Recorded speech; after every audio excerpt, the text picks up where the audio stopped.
तो नमस्कार, आदाब, सत श्री अकाल दोस्तों। मैं रजनी स्वागत करती हूँ आपका हमारे चैनल राजस्थान ज्ञान में। तो 18 और 19 जनवरी की न्यूज़ लेके मैं आपके सामने उपस्थित हूँ।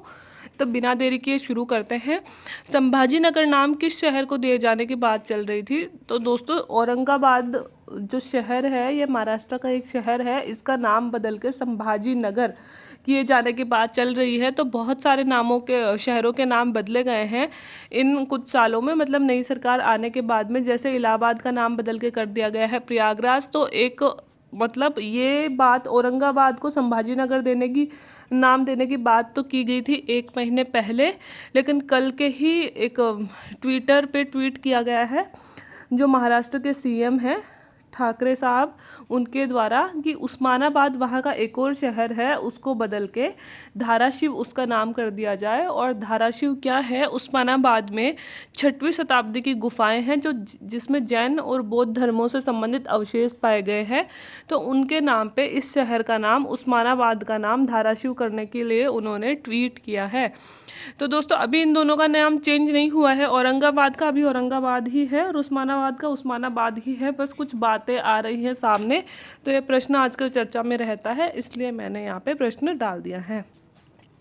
Chief of army staff commendation award किसे दिया गया है। तो यह अवार्ड दिया गया है दोस्तों अमरेश कुमार चौधरी को। Chief of army staff commendation award दिया गया है अमरेश कुमार चौधरी को। कोविड-19 के दौरान सशस्त्र बलों के विभिन्न अभियानों के लिए मिला है। और ये जो अभी अमरेश कुमार चौधरी जी हैं, ये हमारी मिल रेल के मुख्य नियंत्रक हैं। देखो, इन्हें दिया क्यों गया है, इन्हें इसलिए दिया गया है क्योंकि कोविड-19 के दौरान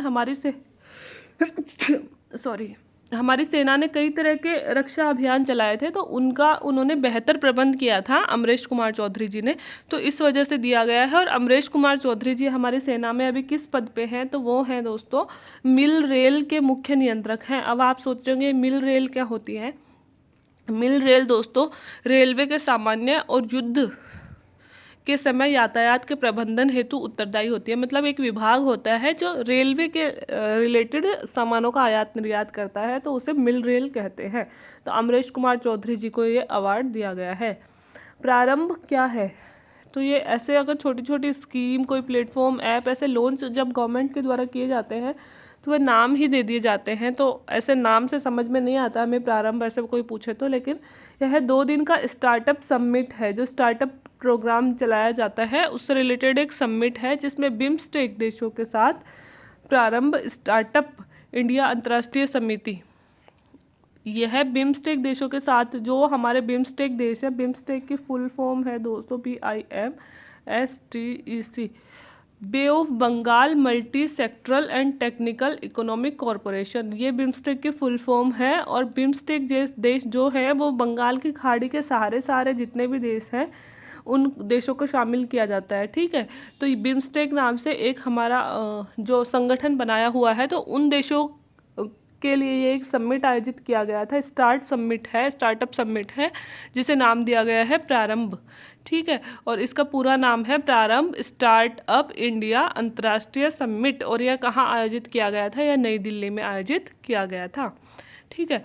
अब अर्थव्यवस्था की बहाली कैसे, इसमें बात ये है दोस्तों, आजकल लॉकडाउन लगने के बाद से, जब से लॉकडाउन खुला है, हमारी अर्थव्यवस्था किस तरह से फिर से अपनी पटरी पर आ रही है, इसके लिए कई सारी टर्म्स यूज हो रही है। तो इन्हीं में बार बार कभी के टर्म आती है, कभी वी आती है, कभी यू आती है, कभी डब्ल्यू आती है।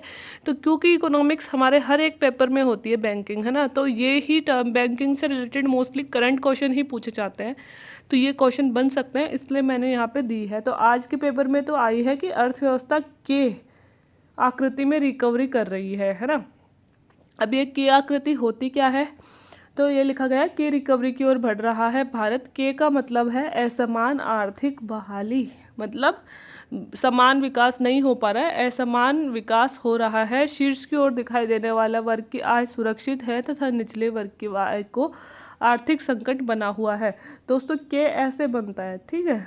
तो इसमें एक लाइन जा रही है ऊपर की ओर, एक लाइन जा रही है नीचे की ओर। तो ये के जो अर्थव्यवस्था की रिकवरी है दिखाती है कि जो ऊपर की ओर, मतलब जो पैसे वाले लोग हैं वो तो बेहतर प्रदर्शन कर रहे हैं और जो कम पैसे वाले लोग हैं उनका प्रदर्शन और ख़राब होता जा रहा है। मतलब पैसे वाले और पैसे वाले बनते जा रहे हैं, गरीब और गरीब बनते जा रहे हैं। तो ये क्या कर रहा है, असमानता की खाई जो है हमारे देश में वो बढ़ा रहा है।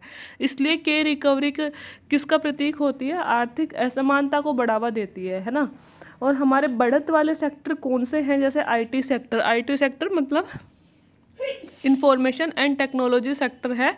इसमें ये कौन कौन से होते हैं आईटी सेक्टर में, जैसे कि अपना सारे कंप्यूटर से रिलेटेड जितने भी प्रोग्राम होते हैं। तो डिजिटल इकोनॉमी तो बड़ी है कोरोना के बाद में, तो इसमें थोक में, सॉफ्टवेयर क्षेत्र में, इनमें तो आ रहा है बढ़ाव, है ना। और घटत वाले जैसे ट्रैवलिंग हो गया, हम बाहर निकल ही नहीं रहे हैं, है ना। मनोरंजन हो गया, सिनेमा जगत को नुकसान हुआ। हॉस्पिटैलिटी क्षेत्र मतलब अपने होटल और पर्यटन जैसे क्षेत्र, इनमें आ रही है कमी, है ना। तो के रिकवरी का मतलब क्या हुआ कि जो उच्च आय वाले लोग हैं वो और अमीर होते जा रहे हैं और जो गरीब लोग हैं वो और गरीब होते जा रहे हैं। तो आर्थिक असमानता, बढ़ती असमानता को दिखाती है के रिकवरी, ठीक है। और अन्य रूप क्या है दोस्तों, अन्य रूप एक है V recovery. V recovery, V कैसे बनता है, तो पहले तेजी से गिरावट, ये देखो गिरावट आई है पहले तेजी से, है ना। और फिर बिना वक्त गवाए तेजी से बढ़त, ये वापस बढ़ गई। एक बार गिरी अर्थव्यवस्था और बिना वक्त गवाए फिर से ऐसे बढ़ गई, है ना। तो वी का मतलब क्या हुआ, पहले तीव्र गति से घटी और फिर बिना समय गवाए वापस बढ़ गई, उसी तीव्र गति से, जितनी तीव्र गति से घटी थी उतनी तीव्र गति से वापस बढ़ गई, है ना। इनके मतलब आपको जैसे अपन वर्ड अक्षर लिखते हैं उनके पैटर्न से ही पता चल जाएगा कि ये अर्थव्यवस्था क्या कह रही है ना। बस आपको थोड़ा सा इसमें दिमाग लगाने की ज़रूरत है और एक बार आप पढ़ लोगे तो भूलोगे भी नहीं, ये मेरी गारंटी है। यू रिकवरी क्या होती है, यू रिकवरी, यू कैसे बनता है, ऐसे। तो पहले अर्थव्यवस्था घट रही है ना, घट गई यहाँ तक, ठीक है। फिर आर्थिक मंदी, ये जो घटी हुई दौर है ये कुछ दिन तक ठहरेगा, ये ठहर गया है यहाँ पे, ठीक है। और फिर वापस से बढ़ जाएगा जैसे पहले थी। तो इसे क्या कहते हैं, यू रिकवरी। पहले घटी, फिर इसी अवस्था में कुछ दिन तक रहा और फिर वापस बढ़ गई, तो इसे क्या कहेंगे हम, यू रिकवरी। अब है डब्लू रिकवरी। डब्लू कैसे बनता है, ऐसे, एक मिनट, ऐसे बनता है डब्लू। तो पहले तेजी से गिर गई अर्थव्यवस्था, ठीक है, मतलब तेजी से घाटा हुआ, फिर थोड़ी सी बहाली होगी, फिर गिरेगी और फिर वापस बढ़ जाएगी। ऐसे कि पहले गिर गई, फिर थोड़ी सी ऊपर उठी, फिर गिर गई और फिर वापस से ऊपर उठ गई। तो इसे क्या कहते हैं, मतलब असमान दर से चल रही है अपनी अर्थव्यवस्था, कभी गिर रही है कभी बढ़ रही है, ठीक है। और जो एल रिकवरी होती है, एल रिकवरी क्या होती है, एल कैसे बनता है, ऐसे। तो एक बार अर्थव्यवस्था नीचे गिर गई, ठीक है, एक बार अपनी जीडीपी नीचे गिर गई, फिर वो वहीं ठहर गई बहुत सालों तक, अपन वापस से यू की तरफ नहीं बढ़ पाए, है ना, ऐसे नहीं बढ़ पाए। इसकी जगह अपन एल ही बने रह गए, मतलब अपनी अर्थव्यवस्था गिर गई और गिर के वहीं ठहर गई। तो इसे कहेंगे हम एल रिकवरी। तो ये कई प्रकार है दोस्तों अर्थव्यवस्था के, याद रखिएगा। एक प्रवासी भारतीयों से 9 जनवरी को हमने प्रवासी भारतीय दिवस भी बनवाया। तो प्रवासियों से रिलेटेड अपनी रिपोर्ट इम्पोर्टेंट हो जाती है। विश्व में सबसे ज़्यादा प्रवासी कौन से देश के हैं, तो हैं तो भारत के। सबसे ज़्यादा प्रवासी अपन भेजते हैं दोस्तों, अपने जो श्रमिक हैं वो सबसे ज़्यादा विदेशों में जाते हैं, लेकिन जाते कहाँ कहाँ हैं, है ना। तो सबसे ज़्यादा अपन जा रहे हैं संयुक्त अरब अमीरात में, फिर जा रहे हैं अमेरिका में और फिर जा रहे हैं सऊदी अरब में। खाड़ी देशों में अपन ज़्यादा जाते हैं, बट दूसरे नंबर पर अमेरिका आ जाता है। पहले संयुक्त अरब अमीरात, फिर अमेरिका, फिर सऊदी अरब, फिर बाकी जो ओमान हो गया, कुवैत हो गया, इनमें भी अपन बहुत जाते हैं, इराक वगैरह में। विश्व प्रसिद्ध गंगा सागर मेले का आयोजन कहाँ किया गया है, पश्चिम बंगाल में हो रहा है दोस्तों गंगा सागर मेला, ठीक है। यूएनओ के सागरों से संबंधित कानून के अनुसार किसी भी राज्य के लिए अनन्य आर्थिक क्षेत्र मतलब एक्सक्लूसिव इकोनॉमिक जोन की दूरी कितनी होती है, 200 मील। यूएनओ ने दोस्तों कुछ नियम निर्धारित कर रखे हैं कि जैसे ज़मीन पर अपनी सीमा होती है ना, तो एक देश जैसे हमारा प्रायद्वीपीय आकृति है हमारे देश की और हमारे चारों तरफ हिंद महासागर है, तो हमें कैसे पता चलेगा इसमें हम अपनी सीमा कैसे डिसाइड करेंगे। तो दोस्तों इसमें हम कहाँ तक खनन कर सकते हैं, इसके लिए डिसाइड किया जाता है एक्सक्लूसिव इकोनॉमिक जोन, अनन्य आर्थिक क्षेत्र। तो हमारी सीमा से लेकर 200 मील की दूरी तक का क्षेत्र ऐसा होता है जो हमारे देश का क्षेत्र है, या किसी भी देश का समुद्री एरिया, उसकी स्थलीय सीमा से लेकर 200 मील तक की दूरी जिसमें खनन करने का अधिकार सिर्फ उस देश का होता है, उसे कहते हैं एक्सक्लूसिव इकोनॉमिक जोन। स्काई रोस क्या है? स्काई रोस भारत और फ्रांस की वायुसेना का युद्धाभ्यास है दोस्तों, उसे स्काई रोस नाम दिया गया है, जो 19 से 25 जनवरी तक जोधपुर एयरफोर्स स्टेशन पर मतलब अभी चल रहा है। वो तो कहाँ हो रहा है? जोधपुर में हो रहा है। स्काई रोस है क्या? भारत और फ्रांस की सेना का युद्धाभ्यास है। G7 सम्मेलन 2021 कहाँ होगा? ये जून में होगा। सबसे पहले तो ये बात, कार्नवाल तटीय क्षेत्र ब्रिटेन में होगा। और बात यहाँ पे इसलिए आई है कि जो बोरिस जॉनसन हैं ब्रिटेन के पीएम, उन्होंने भारतीय प्रधानमंत्री को आमंत्रित किया है, जबकि हम G7 के सदस्य नहीं हैं, लेकिन गेस्ट के रूप में उन्होंने आमंत्रित किया है। G7 में जैसा कि नाम से पता चलता है 7 सदस्य हैं।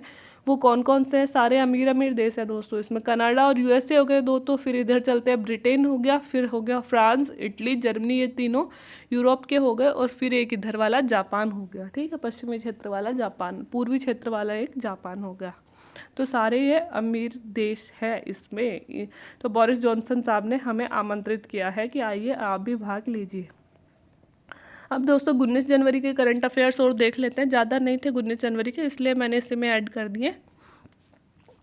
पाकिस्तान में दोस्तों एक आंदोलन चल रहा है, जिसमें कह रहे हैं कि हमारे देश में से एक अलग देश बनाया जाए। उस देश को क्या नाम दे रहे हैं लोग? सिंध देश। सिंधु नहीं, सिंध। सिंध देश का नाम इसको दिया जा रहा है। तो पाकिस्तान में एक रैली निकाली गई है, जिसमें सभी बड़े नेताओं, अन्य देशों के मतलब दूसरे देशों के बड़े बड़े नेताओं की फ़ोटो लगाते हुए नए देश की मांग उन्होंने करी है।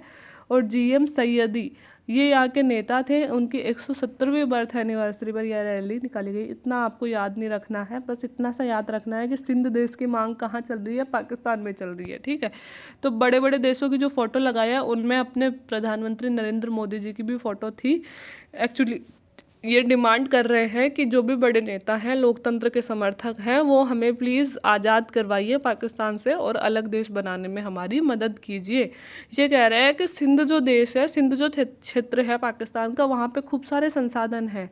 ठीक है, तो पाकिस्तान क्या करता है? हमारे क्षेत्र से आकर संसाधन तो हमारे ले जाता है। मतलब मान लो यहाँ पे पेट्रोल निकल रहा है, अपने राजस्थान में पेट्रोल है, तो जैसे भारत का दिल्ली क्या करे? पेट्रोल आए, अपनी कंपनियां लेके पेट्रोल निकाल के ले जाए और विकास करता है दिल्ली का, है ना, और अन्य देशों का। लेकिन राजस्थान का विकास ही नहीं हो, राजस्थान वैसा का वैसा रह जाए, तो ऐसे थोड़ी चलेगा। तो ये लोग वही कह रहे हैं कि हमारे इतने सारे संसाधन पाकिस्तान यूज़ कर रहा है, बस उसको मतलब विकास में यूज़ नहीं कर रहा है, बस हमारे संसाधन निचोड़ निचोड़ के ले जा रहा है, लेकिन हम पे कोई पैसा इन्वेस्ट नहीं कर रहा। तो सिंध जो क्षेत्र है वो पिछड़ा रह गया है, इसलिए हम पाकिस्तान से अलग होना चाहते हैं। भारत दोस्तों अपने देश में वैक्सीनेशन 16 तारीख से शुरू हो गया है, तो इसके साथ ही कुछ अन्य देशों को भी भारत वैक्सीन निर्यात करेगा। तो वो कौन से देश हैं? अफ़गानिस्तान है, भूटान है, बांग्लादेश है, सेशेल्स है, म्यांमार है, मंगोलिया है, ओमान, बहरीन, फिलीपींस, मालदीव और मॉरिशस। जो भी हमारे छोटे पड़ोसी राष्ट्र हैं दोस्तों, उनमें अपनी राजनीतिक मतलब अच्छी पहुंच बनाने के लिए, हमारी विदेश नीति को सुदृढ़ करने के लिए भारत उनमें वैक्सीन का निर्यात करेगा। रक्षिता क्या है? रक्षिता CRPF और DRDO के नक्सल प्रभावित इलाकों में चोटिल सुरक्षा कर्मियों को तुरंत अस्पताल पहुंचाने हेतु बाइक एम्बुलेंस प्रारंभ की गई है, और उसको नाम दिया गया है रक्षिता। तो रक्षिता दोस्तों बाइक एम्बुलेंस है, जो CRPF और DRDO ने मिलकर बनाई है, और ये नक्सल प्रभावित जो क्षेत्र हैं वहाँ पे सैनिक अगर घायल हो जाता है तो उनको तुरंत अस्पताल में पहुँचाने का काम करेगी। उम्मीद क्या है? उम्मीद दोस्तों, उम्मीद एक अभियान चलाया गया है राज्य बाल विकास अधिकार आयोग, जिसके मुखिया अभी संगीता बेनीवाल हैं, उन्होंने चलाया है कि जो कोरोना की वजह से या अन्य किसी रीजन से बच्चों को मानसिक अवसाद हो जाता है, तो उनकी काउंसलिंग करवाई जाएगी। और इसके लिए एक टोल फ्री नंबर लॉन्च किए गए हैं कि किसी को भी अपने बच्चे में अवसाद दिखे या बच्चे को खुद को लगे कि वो स्ट्रेस से पीड़ित हो रहा है, तो एक टोल फ्री नंबर दिए गए हैं जिन पे जाके हम कॉल कर सकते हैं। तो सरकार हमें मुफ्त में काउंसलिंग देगी। ठीक है, तो ये टोल फ्री नंबर आप देखना चाहो तो उम्मीद अभियान नाम से गूगल पे सर्च करके आप देख सकते हो। तो ये थे दोस्तों 18 और 19 के करंट अफेयर्स। उम्मीद है आपको पसंद आए होंगे। अच्छे लगे हों तो प्लीज़ वीडियो को लाइक कर दें, चैनल को शेयर एंड सब्सक्राइब कर दें। Thank you very much.